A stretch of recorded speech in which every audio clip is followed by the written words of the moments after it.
आज आपण नवदुर्गांपैकी एक दुर्गा म्हणजे शैलपुत्री देवीबद्दल माहिती जाणून घेणार आहोत. शैलपुत्री देवी दुर्गेच्या 9 रूपांपैकी पहिली रूप आहे. हिमालयात जन्मल्यामुळे या देवीला शैलपुत्री असे नाव मिळाले. नवरात्रीच्या पहिल्या दिवशी या देवीचे पूजन केले जाते. शैलपुत्री देवीच्या जन्माची कथा अशी सांगितली जाते की प्रजापती दक्ष राजा म्हणजे सतीचे वडील त्यांनी एकदा एक मोठा यज्ञ आयोजित केला, पण महादेवांना त्यांनी निमंत्रणच दिले नाही.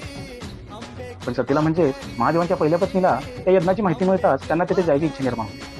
पण महादेव देवीला तिथे जायसाठी नकार देतात, कारण प्रजापती दक्ष महादेवांप्रती रुष्ट असतो. पण सतीच्या आग्रहामुळे महादेव तिला तिथे जायची परवानगी देतात. यज्ञस्थळी पोहोचल्यावर तिची कोणी विचारपूसच करत नाही. तिला तिथे वडिलांकडून अपमानास्पद शब्द ऐकावे लागतात. त्यामुळे सतीने योगाग्नीने आपले शरीर जाळून घेतले.